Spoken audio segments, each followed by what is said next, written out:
আমরা চলে আসলাম আমাদের জমিনে।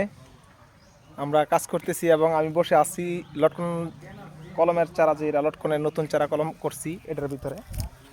এর পাশে আমরা আজকে নতুন জমিনে কাজ করতেছি। ওই পাশে জমি চাষাবাদ করা হয়েছে এবং এখানে আমরা চারাগুলাই জমিনে গাড়া হইতেছে। আজকে আমরা অনেকগুলাই লোক কাজ করতেছি এখানে।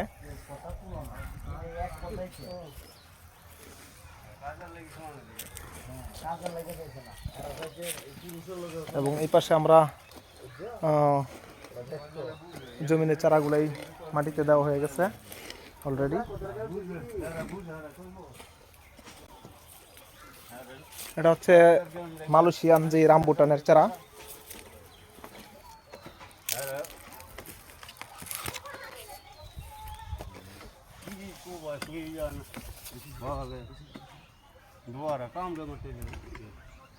চারা নিতে যোগাযোগ করবেন। আসসালামু আলাইকুম।